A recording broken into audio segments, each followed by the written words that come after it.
Hey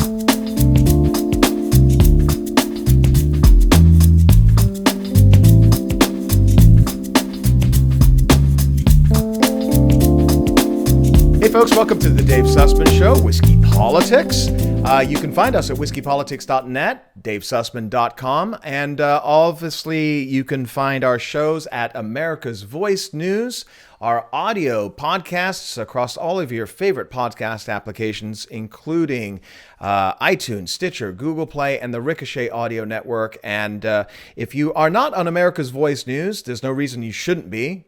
You can find it for free at Roku and Apple TV. Download it. Get off of cable. What are you still doing on satellite? Paying for 300 stations you'll never watch. But America's Voice News is the place to be to get just fantastic updated information 24/7 over there.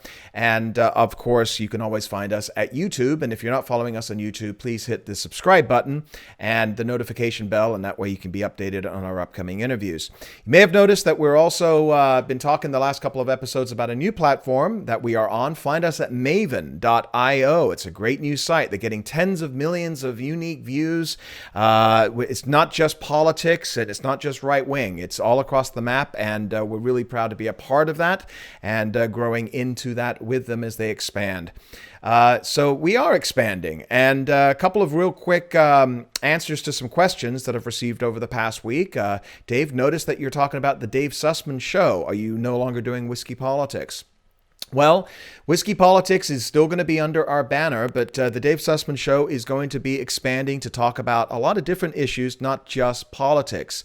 It's for those of us that live in a political vacuum, it gets pretty heated at every once in a while, and quite frankly, this is why I'm not prolific on Twitter. I can't spend 24/7 going back and forth with people and arguing with them about politics. There's just too much other things to do in life. I like to talk about movies and culture and science and mountain climbing or whatever it may be. And so we are planning on expanding and bringing in a varied assortment of guests over the next year as we expand in different directions.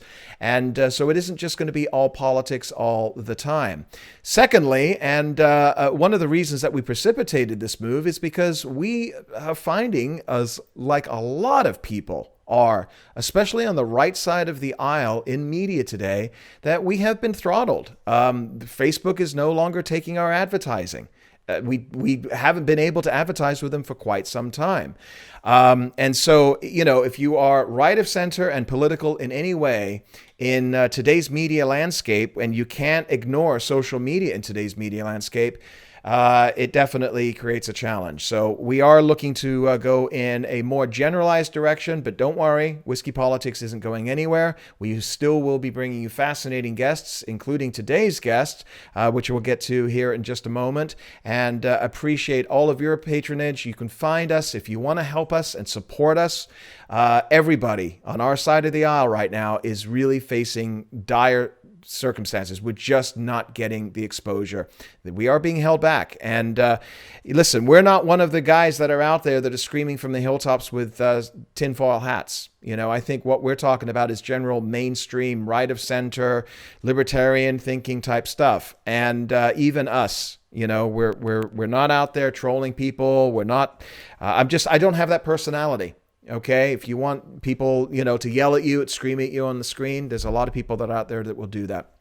But our goal is just to have thoughtful discussion. And so under this link, wherever you're watching it, find our PayPal account. If you can support Whiskey Politics, anything that you can provide for us will be very helpful as we're expanding. We're looking to buy more equipment to increase the production quality for you, our devoted listener or viewer. Speaking of today's guest, we are bringing back to you the favorite for many of our viewers, and that's John Hinderaker. John Hinderaker, as you probably know, he runs powerlineblog.com, and you can also find him at the Center for the American Experiment. AmericanExperiment.org. If you've seen John before, he's kind of the inside guy without being on the inside. He really has his great understanding of exactly what is taking place politically. And so we're going to talk about the Trump rally this week that just took place, where he officially announced his re-election, what John's thoughts were on all of that. And then we're going to get into some news that you probably haven't heard too much about. We're going to be talking about his article, Obama Had to Know. And this refers specifically to meetings Obama had with Comey, and he had it with Joe Biden and Sally Yates and Susan Rice right before the transition to Donald Trump took place, where they questioned what information they should and shouldn't share with the incoming administration pertaining to Russia. I need one of those dun, dun, dun drop moments right now, because this is serious. And we're going to go into this in great, great detail. John has an excellent article on powerlineblog.com if you want to check that out as well. And then we're going to come back and we're going to talk a little bit about Ilhan Omar. I know she's a favorite. John does live and work in Minnesota, though. And so there's some information there that Minnesota's mainstream media are really trying to squelch and not put out there for the Minnesota voters to know about. And that is in reference to some real problems, some discrepancies regarding her marriages, plural, whether that included her brother or not, and her filings with the Campaign Finance Board and the FEC, the Finance Election Commission, Federal Election Commission, and maybe even the IRS. And so how is that going to impact Ilhan Omar and her re-election?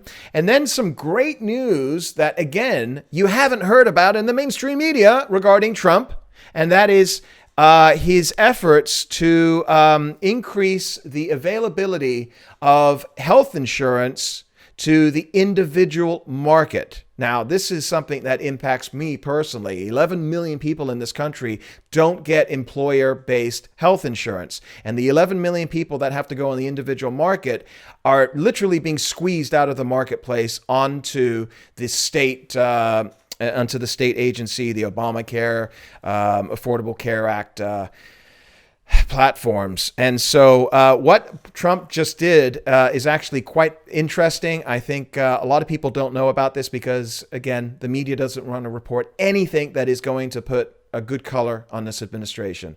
So we're going to cover a lot today with John Hinderaker, and delighted that you're here with us. Thank you for joining us and continuing to support us the way that you do. We're going to be right back. Again, Dave Sussman here, The Dave Sussman Show, Whiskey Politics. You can find us at David Sussman on Twitter and all of our Facebook. Also, by the way, I am on a new site called Parler, P-A-R-L-E-R, Parler. It's spelled like P-A-R-L-E-R. Check us out. Look for Whiskey Politics on Parler. It's kind of the antidote to Twitter, and we're seeing how that's growing as well. We'll be right back after the break, folks.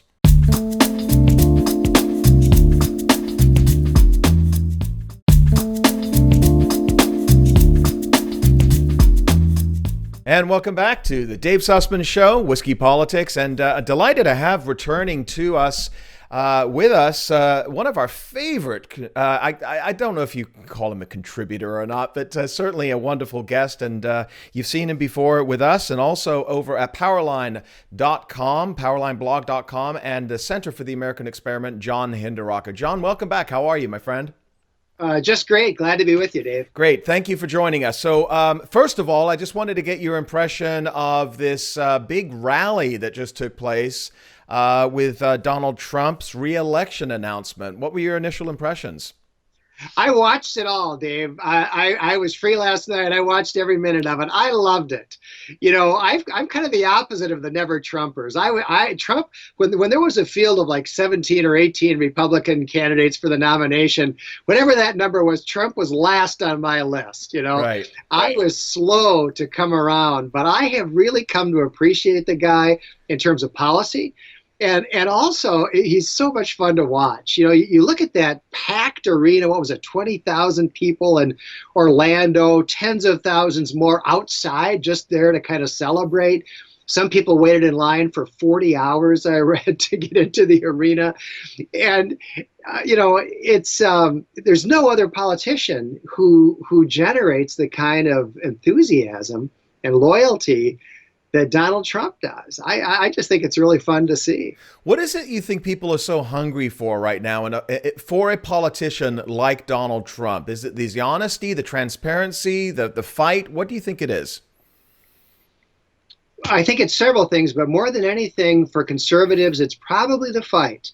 It's probably that we finally have got a guy who doesn't take abuse from the left lying down, who gives it back twice as, Barack Obama was the guy who said punch back twice as hard, right? Right. But Donald Trump is the guy who does it. And he also, he's a lot of fun. He's a professional entertainer. He had a very popular TV show, and he's a force of nature. What is he, 71, 72? He gets up there and talks for an hour and a quarter, an hour and a half, nonstop. A lot of it is ad-libbed. Who else can do that? Nobody. And he's got a move that I love, Dave. I do a lot of public speaking, and I like to watch these guys and see what they do. But Trump has got a move that he uses that I don't think anyone else in politics could pull off, and I just love it. He'll be rolling along, he'll make a point, the crowd is going nuts, and he'll turn 90 degrees from the podium and he'll start walking.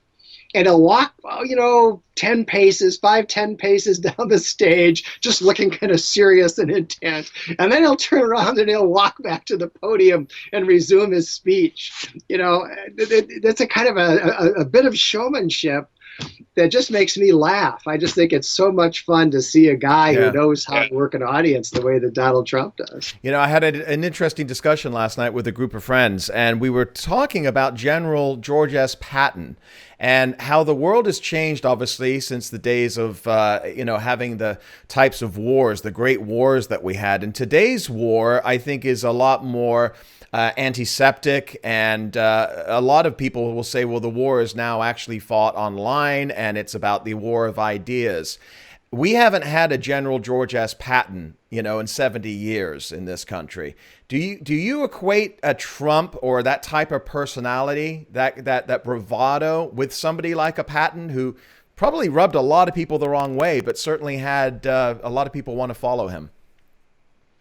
Well, you can draw that analogy, when people, particularly in executives, right, like the president or a governor, people want strong leadership. They're not looking for Hamlet, to be president. And I think one thing about Trump is he's strong.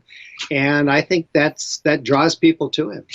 Yeah, I think people generally, human beings look for leadership and somebody that they want to get behind. And if you're not going to lead, get behind us in line, follow. And, one of the things I would ask you before we move on to some of the other subjects here is the statistics show that 80% of incumbents will win re-election. I think the number's a lot higher than that when the economy is really good.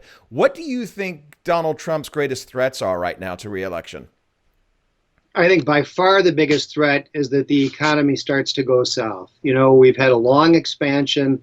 The early years of it were feeble, which helps in this context. But there are some, people who know more about economics than I do tell me that there are some worrying signs of a slowdown. And I think the one real threat to Trump's reelection is that the economy could go into a mild slowdown, and the press could blow it way out of proportion and try to use it to just take away all the achievements of Trump's first term. Remember when George H.W. Bush was running for re-election? Yeah. We had the long Reagan boom, and the Reagan boom continued for the first 2 or 3 years under the first President Bush. And then we had a mild little recession, kind of a mini recession, short, shallow, hardly worth talking about. And it was followed by the expansion then of the Clinton years, which was really a continuation of the Reagan boom. But the press went nuts on that little recession that we had in the second half of President Bush's term. And Bill Clinton described it as the worst economy since the Great Depression, which was absurd, ridiculous. But the press went along with that framing of the election. And I think it's a big reason why Clinton won. And I think that if we see even a mild slowdown, we'll see the same playbook from the press and the Democratic nominee. I think historians look back at 1992 and are still not 100% sure which came first, Ross Perot or the recession. Which one of those two played a bigger role in Clinton's election win there? But I agree with you. I'm somewhat of a lay economist myself, and we see that the Federal Reserve is going to lower interest rates once again. They just announced it this week, that we can expect another decrease in interest rates. They wouldn't be decreasing interest rates if they weren't concerned themselves. The bond market is out of whack. And the most important thing, and I think the biggest threat to the economy, isn't so much America, is that the world itself is technically in recession in many parts. Europe and China have definitely slowed down, and America's looked at as the beacon of the economic strength of the world right now. But we are in a global economy, so I think there's definitely going to be some impact from what we see there, and that may take a few months, maybe a year, for it to get caked in, cooked into the to the formula there. So. You're right about that, and speaking for myself, I wish that Trump had deferred some of these tough international economic issues that center around trade, but often, as with China, are much broader than trade. I kind of wish he had deferred some of those confrontations to his second term, because there is a certain amount of brinkmanship that inevitably is going on here, and I think Trump is good at it. But there's no doubt that some of these trade issues have roiled the markets. And when you have an expansion that's been going on as long as this one, it doesn't take all that much to get people starting to retrench. And so I'd love to see these trade issues resolved and put behind us.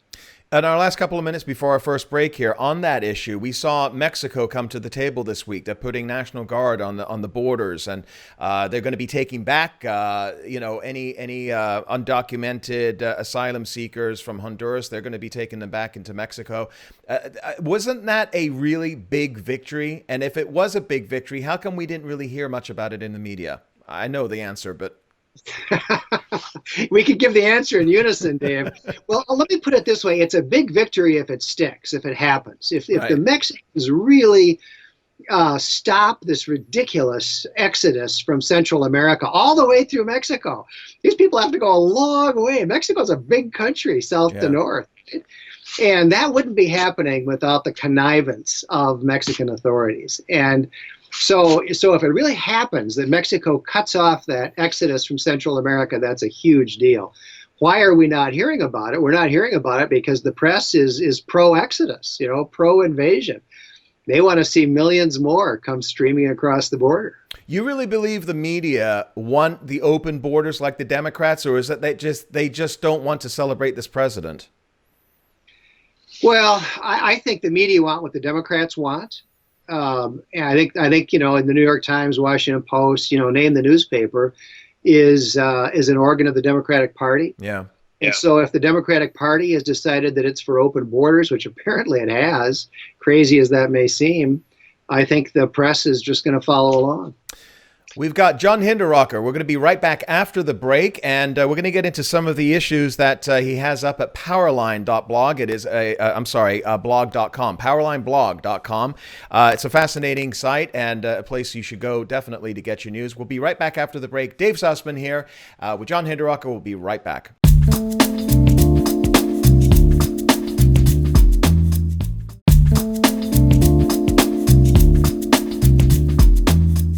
And welcome back. Dave Sussman here, and we have John Hinderaker. John Hinderaker, first of all, tell folks where they can find you, and not just Powerline, but also the Center for the American Experiment. Yeah, sure. Well, Powerline, as you said, is powerlineblog.com. If you just Google Powerline, one word or two, we're the first thing that comes up. We're going to have our billionth page view sometime in the next month or so, by the way, since we started the site. Yeah, isn't that amazing? That's incredible. Yeah. Wow. So that's my hobby. My day job, I'm a lawyer by training, but for the last several years, my day job has been as president of Center of the American Experiment, which is a policy organization, a think tank headquartered here in Minnesota. And if you want to catch up on what we've been doing, americanexperiment.org is the place to go. On Powerline blog, you have an article, and it's titled Obama Had to Know. I'm just going to read a couple of segments here. This is based, first of all, started based upon the interview that Donald Trump had last weekend with George Stephanopoulos. I don't know, first of all, have you seen some of the memes with Tiny George next to Donald Trump? It's hilarious. I'm cracking up. It looks like, the little boy. Anyway, you said in his now famous interview with George Stephanopoulos, President Trump was asked whether he thought Barack Obama was in on Russiagate. And Donald Trump replied, I would say that he certainly must have known about it because it went very high up on the chain, but you're going to find that out, the president replied. I'm not going to make the statement quite yet, but I would say President Obama had to know about it. So he didn't make the statement, but he did make the statement. What that sounds to me like is that he's got, he's holding his cards closer to his vest, and over the next year, we're going to start hearing about a lot of this stuff. You say in the piece, though, you point to, this is where I was really fascinated by what you wrote. You say that Susan Rice's weird memo to herself that referred to a meeting a couple of weeks before the transition took place. There was a meeting with Obama, with Sally Yates, with Joe Biden, that Obama actually questioned whether there was some information that they did not want to share with the incoming administration regarding Russia. That's pretty huge, John. I think it's huge, Dave. I wrote about this some months ago when this memo came to light. And then I started thinking about it in the context of this question of what did Obama know and when did he know it? Right. And just to set the stage, this memo, Susan Rice wrote this memo hours before President Trump was inaugurated. It was literally the last thing she did as a White House employee was to sit down and bang out this memo to herself. And so you say, well, that's obviously a CYA memo, right? Well, then the question is, whose A is she covering? And I think the answer is her own. And so the memo describes a meeting that she and Biden and Sally Yates and, of course, Barack Obama had about 2 weeks before the very end of the Obama administration, well after the election when the Trump team is about to take over. And she starts the memo by saying that the president told them to make sure to always do the right thing and obey the law, some kind of boilerplate. But then she gets to what I think is the point of the memo, where she's covering herself. She says, from a national security perspective, however, President Obama said he wants to be sure that as we engage with the incoming team, we are mindful to ascertain if there is any reason that we cannot share information fully as it relates to Russia. What does that mean? Well, traditionally, there's been a lot of cooperation between the outgoing administration and the incoming administration. Susan Rice was the, what's her title? National Security Advisor, advisor to Obama, and General Michael Flynn was her counterpart coming in on behalf of the Trump administration.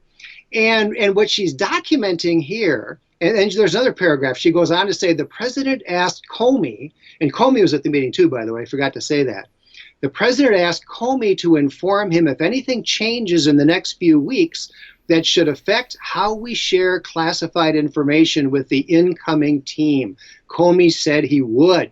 So what she's saying here is that at this meeting, President Obama warned these people, including Susan Rice, not to tell the incoming Trump team everything about, quote, Russia. Well, what does that mean? Why not? There's this strong tradition of cooperation, that the outgoing officials like Susan Rice, they tell everything to the incoming people. They want them to start out with full knowledge of what's been going on, but not with respect to, quote, Russia. Well, what does that mean? What is it that Obama didn't want Susan Rice and the others to share with Trump's team? I think he's talking about the fact that the Steele memo was paid for by the Democratic Party and the Clinton campaign, the fact that the FBI collaborated with Steele, the fact that that the CIA and the FBI collaborated to get the information in the Steele dossier published in the press by purporting to brief President-elect Trump on all these kinds of things. I think this is what Obama was warning these high-ranking officials, including James Comey and Susan Rice, to keep secret from the incoming Trump people. And I think it's taken 2 years for Trump and his team to finally uncover, if not all, at least most of the secrets that Obama at that point was trying to keep. Are we at the stage of what did he know and when did he know it?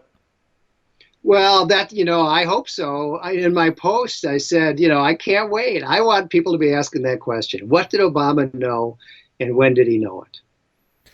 Yet at the same time, if you step outside of our somewhat of an echo chamber that we have, right of center conservatives that follow politics, you don't hear anything about this. Is there congressional hearings? Is there a Senate hearing coming up? Is there anything where this can see the light of day? I think it's all up to Bill Barr. I think that at the end of the day, we're going to learn as much as Bill Barr is able to discover. And I'm pretty confident that whatever he discovers, he's going to share with the American people. Well, let's hope so on that. But what does this end? I mean, let's be, somewhat nonpartisan here. If we took a look at it from a standpoint of the process, what would the process look like about investigating a former administration that may have had collusion and try to prevent the election and then stain the incoming administration to impact politics? What would that look like? How would that unveil itself politically and legally? I don't see it happening, Dave. I mean, Barr will do a capable investigation, but these Senate and House investigations tend to be rather feeble. They don't exercise their powers at all aggressively. They usually won't even subpoena witnesses. I mean, I've always found that kind of ridiculous. They will ask for documents, but if they don't get them, it's kind of, oh well, sorry. And that whole process is ineffective and takes forever. So I don't look to the Senate to be able to do anything. And I'm not sure. I don't think Barr has got any kind of a mechanism here that would allow him to swear witnesses in and take testimony. I don't think he can put Susan Rice under oath and ask her about these paragraphs in her CYA memo about the secrets that Obama wanted her to keep from the Trump team. I think he's going to have to rely primarily on whatever is preserved in documents. And my guess, I hope I could be wrong, Dave, but my guess is that history is going to have to draw inferences from documentary evidence and whatever cryptic statements people have made over the months and years about the involvement, if any, of Barack Obama in the Russiagate scandal. How does our politics become affected, especially for people on the right that are just waiting for this shoe to drop? It's been a constant drip, drip, drip, and there's a lot of people that are out there that are expecting something before 2020 to take place. What if nothing does take place? Does that impact the election of Donald Trump? Do people become deflated? Well, something is going to take place, Dave. Bill Barr isn't fooling around, and he's not deterred. He's not intimidated. I don't know him personally, but I know people who do, and the unanimous reaction that I've gotten is he doesn't care. They can attack him all they want. This is the end of his career. He was Attorney General, as you know, once before. He needs this like a hole in the head. Right. He's trying to serve his country, and he's going to put together a report that gets as close to the bottom of this as he can with the tools at his command. And it's going to tell us a lot. I mean, there's all kinds of things that are already in the public domain, but someone needs to pull them all together, organize them and assemble them. And I think he'll do that. And I think he also will come up with some facts that have not previously been reported. He'll know all about the FISA applications, for example. Mm-hmm. Who exactly did those applications and what's the whole history there? I mean, that's a part of the scandal. We're going to learn something. Can journalists, can media types, can folks like yourself put stuff together for them, put it out there in the open domain for folks in Washington to see and use? Well, we try. I mean, that's one of the reasons I went back months, when I originally wrote about this Susan Rice memo, and the light bulb kind of went on when I was reading about Donald Trump saying Obama had to know. And I thought, yeah, Bill Barr or whoever is looking into this, don't overlook Susan Rice's memo about President Obama warning her and others not to tell the Trump folks everything about, quote, Russia, close quote. But at the end of the day, you're saying that even with all of this, Bill Barr, whatever happens, that there may not be any repercussions. You know, people talk about indictments of people like Clapper, Comey, some of the others, Brennan. I don't know. I mean, I haven't tried to do a close study of the federal criminal laws, some of which are very broad, as you know. Right. I wouldn't want to bet on anybody actually getting criminally prosecuted. I think it's going to be more a matter of just trying to get to the bottom of what happened. And I think we already have got a pretty good idea about how the FBI and the CIA colluded, first of all, to try to prevent Trump from winning the election. And I think even more shamefully, after he did win the election, to try to strangle his administration in the crib. It's just shocking what they did. And I think we've already got a pretty good idea about that. And I think Barr's report will fill in a lot of the gaps. I'm looking forward to seeing it. I know you are as well. And speaking of investigations, after the break, when we come back, I want to talk about one of your neighbors there in Minnesota, a certain congresswoman. And we're going to get into all of that and a lot more. And the last segment here coming up with John Hinderaker, Dave Sussman. Don't go away. We'll be right back.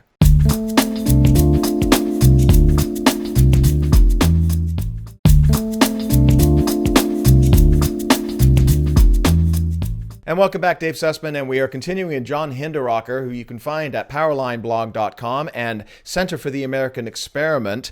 John, in your state, you have a very famous congresswoman. We've talked about her before, a lot of eye rolling, but she's becoming somewhat of like an AOC. She's becoming the face of the Democratic Party, and of course, we're referring to Representative Ilhan Omar.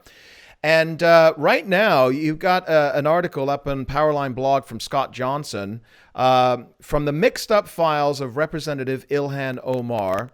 He says it was nearly 2 weeks ago that we learned Minnesota's 5th District Representative Ilhan Omar filed joint tax returns in 2014 and 15 with a man to whom she was not married, while she was married to another man. We have learned this thanks to the investigation conducted by the Minnesota Campaign Finance Board on Obama's 2016 campaign for the state legislature. What is going on here? Well, it's kind of complicated, Dave, but I'll keep it as simple as I can. This is Scott Johnson's story. You know, he's the one that started writing about this, a year or two ago. And in its simplest form, Ilhan Omar has got this very strange history where there's a man who she's always referred to as her husband. She's been together with him, has lived with him for, 15 years or maybe more. And they have 3 children together.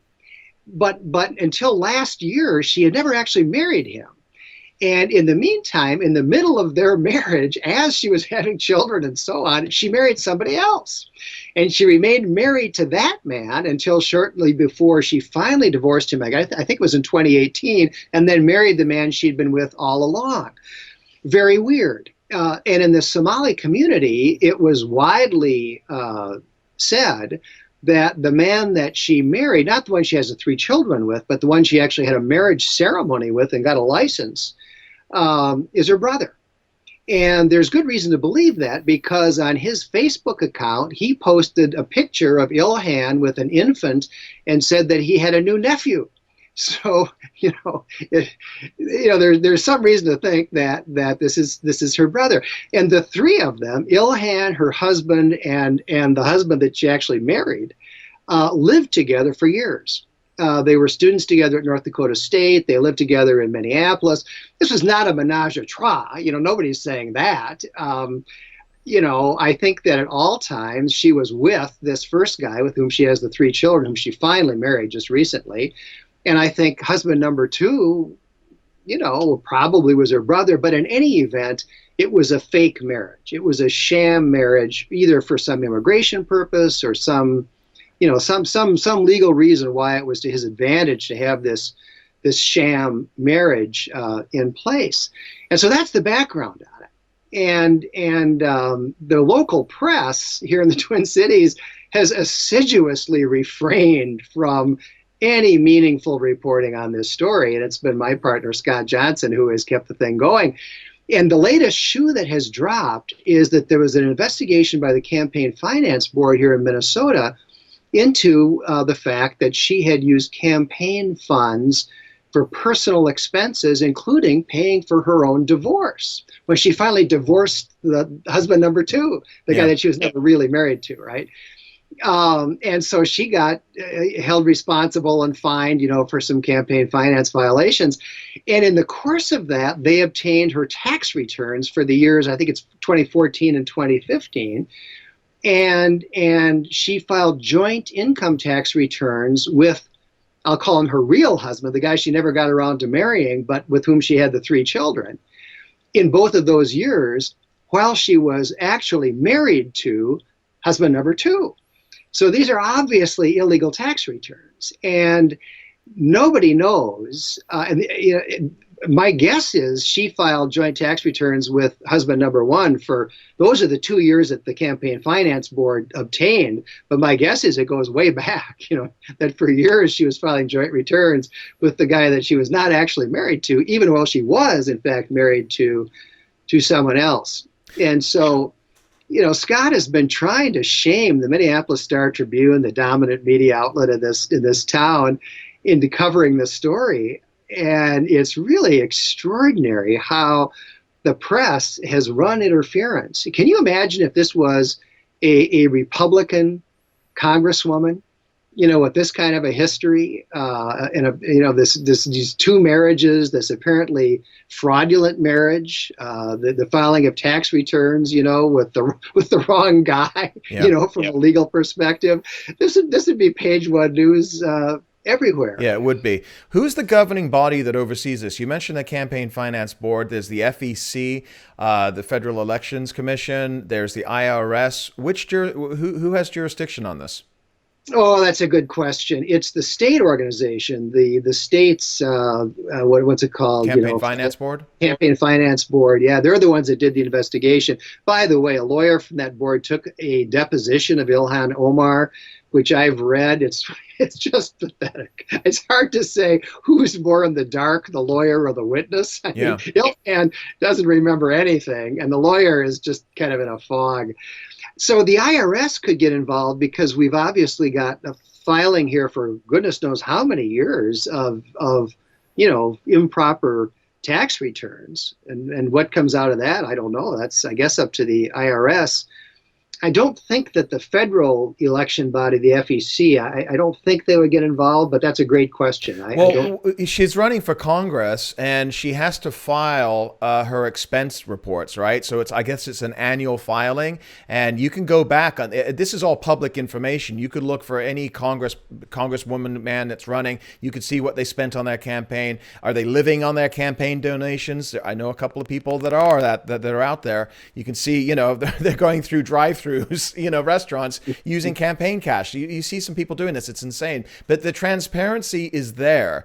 But since she is now a congresswoman and she's obviously gearing up for a 2020 re-election, besides Scott, you're saying that the Star, there's nobody else in Minnesota that is bringing this up? Is it nowhere on the local news? Is there any other publications that are talking about this?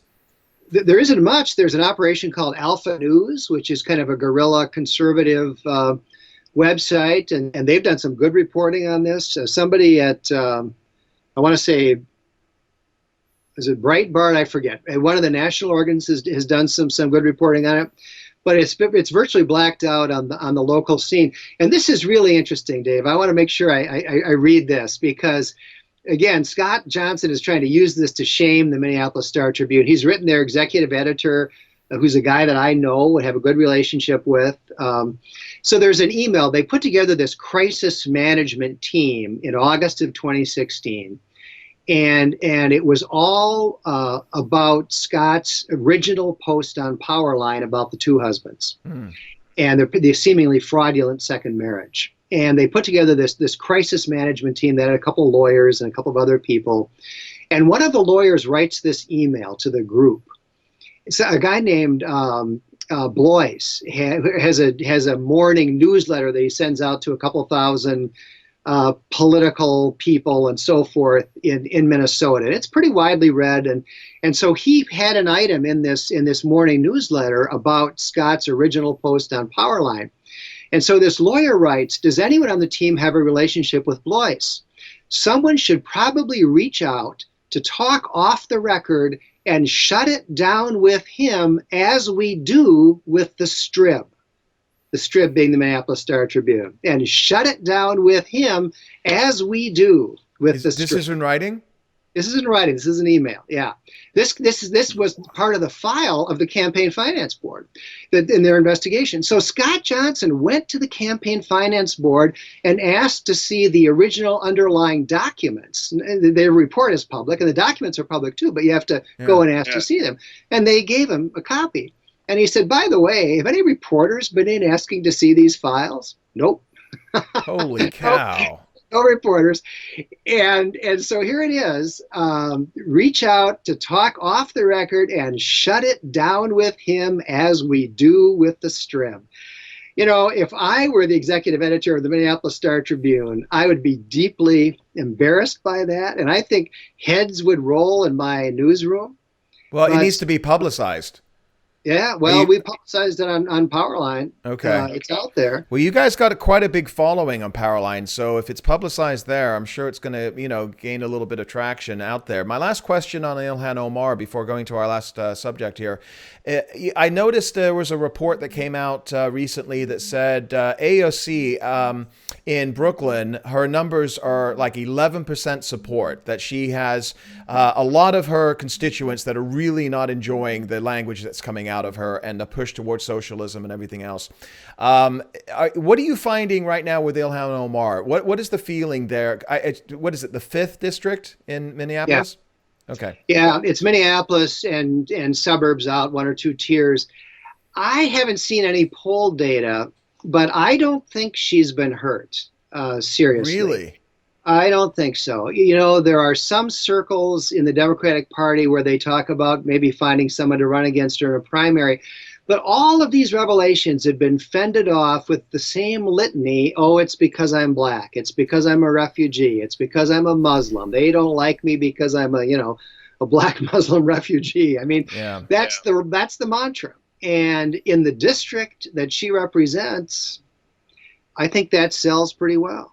What's the demographic of a district percentage-wise? I'm not looking for exact numbers, but is it overwhelmingly Somali? Is it, what would you suggest? You're talking about how many people, 670,000 people or something in a congressional district, if I remember correctly, or 700, something like that. And nobody knows how many Somali refugees or immigrants there are in Minnesota, but you hear numbers that may be as high as 100,000. They're not all in that district, though, Sure. And so a lot of them are, but not all. So no, it's not just overwhelming numbers of East Indian immigrants. It's clueless, mindless, frequently young. You got a combination of the young hipsters who live in Minneapolis and the aging hippies, who are still commies after all these years. It's a tough district, and I could be wrong, but I think if she had to run right now, she'd have no trouble.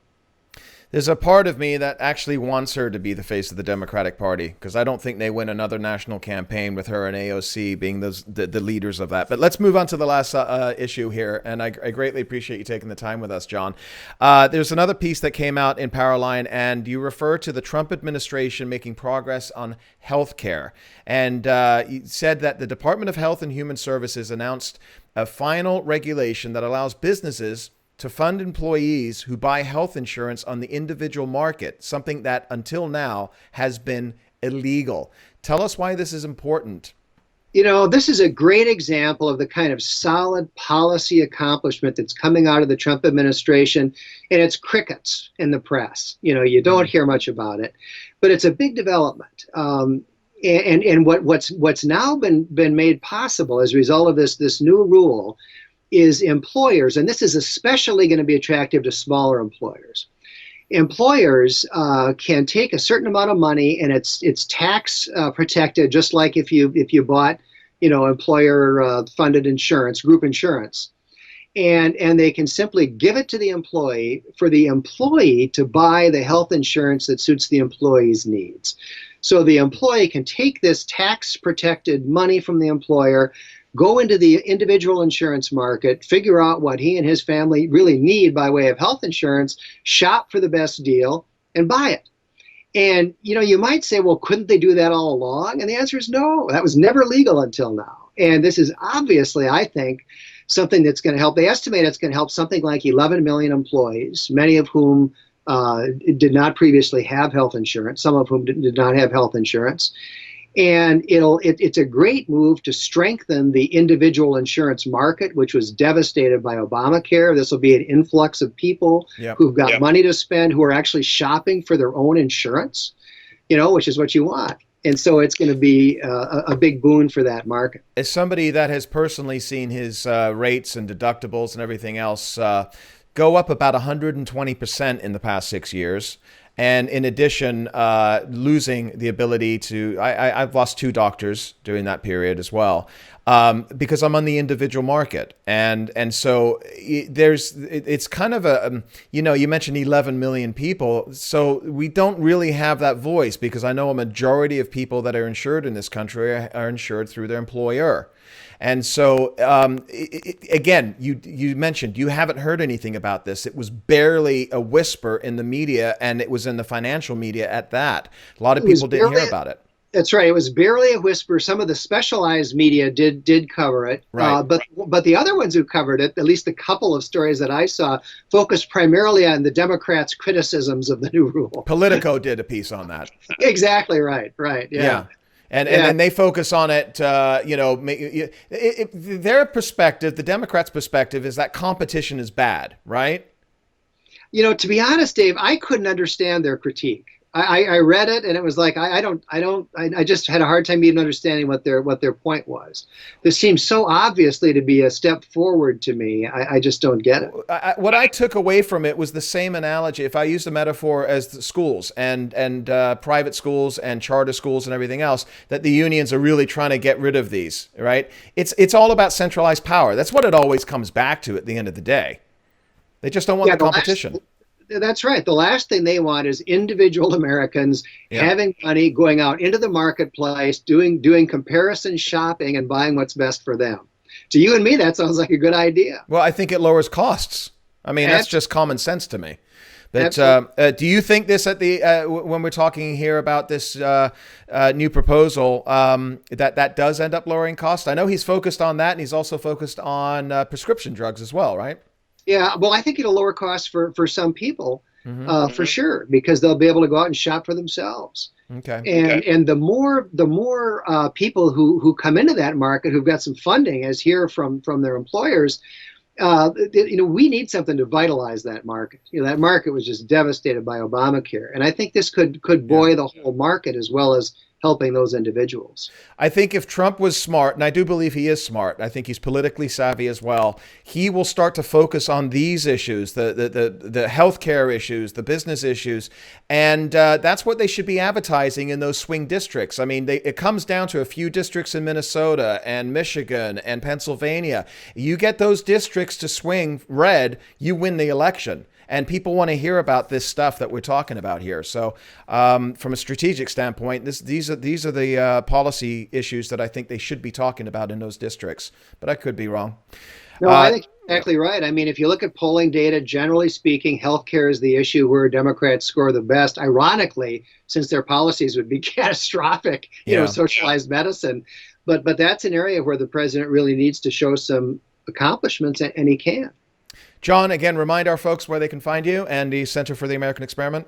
Absolutely. Powerlineblog.com, or just Google Powerline. And my organization, policy organization, is Center of the American Experiment at americanexperiment.org. Fantastic. And greatly appreciate you joining us. It's been too long. Hopefully we'll have you again soon. Catching up with John Hinderaker, and follow his stuff, folks. It's fascinating. It's a great read. I go to it daily. And him and Scott and the other guys over there are just brilliant. So again, thank you so much. And we'll be back again real soon. Dave Sussman here signing off. Cheers, everybody.